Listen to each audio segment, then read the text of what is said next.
Bonjour, nous voilà à Marbella sur le long de magnifiques plages pour cet essai du Honda Integra 2016 qui a évolué un peu au niveau du design, de l'éclairage et de sa boîte DCT. En route maintenant pour un petit parcours en ville et dans la montagne.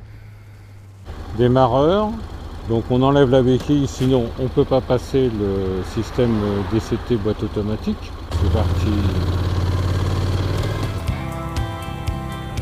Position traditionnelle, très scooter avec quand même un ponton très encombrant parce que le moteur est situé à l'avant et donc ça occupe beaucoup de place et qu'il en reste peu pour les pieds et les jambes.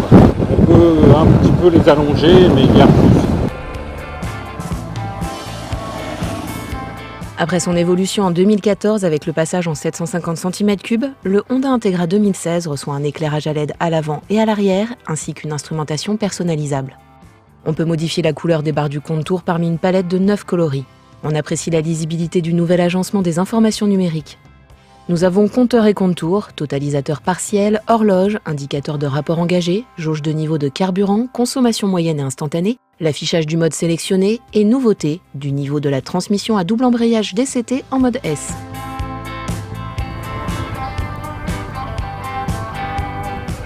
On bénéficie d'une bulle haute qui offre une protection correcte. Sur les mains, sur le reste, c'est pas génial, surtout pour un scooter. Il faudra donc opter pour un vêtement de pluie si le temps se gâte. On le logera dans le coffre sous la selle où de toute façon aucun casque ne rentre. Pour l'ouvrir, comme pour accéder au bouchon du réservoir, il faudra mettre la clé dans la serrure sur le flanc gauche. A noter que l'Integra dispose maintenant d'une clé de contact de type automobile à empreinte, plus courte mais toujours codée.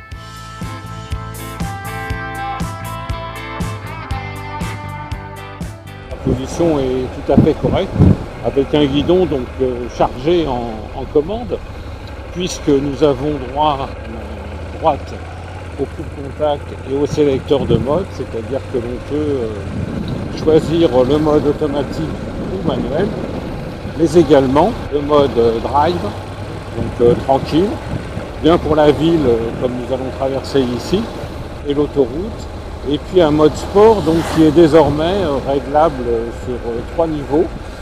Un mode sport plus cool qu'avant, le mode sport normal et un mode sport d'un peu plus vif qui passe les rapports plus haut aux alentours de 4005. La transmission DCT dite à double embrayage piloté de l'Integra comprend une boîte de vitesse à 6 rapports dont le passage est géré par une centrale électronique suivant de nombreux paramètres. Il n'y a plus de levier d'embrayage mais rien à voir avec un classique variateur de scooter. À main gauche, on a les gâchettes de montée et descente des rapports si l'on veut agir manuellement à tout moment, même en mode automatique. Le moteur est assez linéaire mais plaisant. Et la nouvelle gestion de l'embrayage, c'est-à-dire que maintenant on module le couple au passage du rapport, finalement ça nous fait une sensation qui est très proche de celle que l'on peut avoir avec un variateur. Le bicylindre en ligne de 750 cm3 répond désormais aux normes Euro 4 avec un nouveau silencieux plus compact et à la sonorité plus valorisante.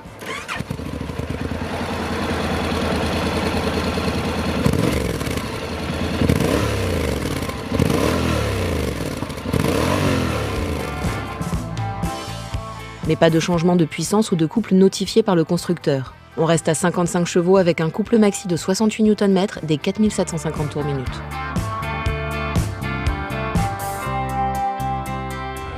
C'est vrai qu'en ville, l'engin est assez lourd, mais il est hyper stable, bien équilibré, avec une répartition 50-50 avant-arrière. Il remonte les fils facilement. Donc là, j'ai choisi en ville le mode S et la cartographie la plus sportive, et c'est vrai que c'est assez efficace. On a une bonne réactivité à l'accélération. Bien installé sur ses roues en 17 pouces et chaussé de pneus routiers larges, l'Integra est un régal sur route sinueuse. On s'amuse sans se préoccuper des rapports car on a vite oublié le mode manuel. En courbe, l'Integra se place avec précision, conserve sa trajectoire et prend de l'angle facilement sans que rien ne vienne trop frotter.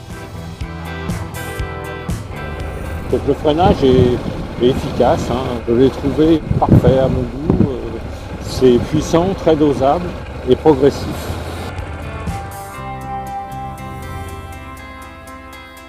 À l'arrêt, l'Integra dispose d'un frein de parking situé au tablier droit, car si l'on se gare en pente sur la latérale, la boîte n'a pas de position en prise. Sinon, il faut mettre la béquille centrale, relativement facile d'usage. Avec une nouvelle gueule, un DCT proche de la perfection, une sonorité plus marquée, l'Integra progresse, mais occultant le fonctionnel indispensable sur un scooter, à savoir un coffre à casque. On ne peut donc pas tout avoir dans ce monde moderne ? Eh bien non. Et c'est bien le dernier frein qui empêche d'aller signer un bon de commande.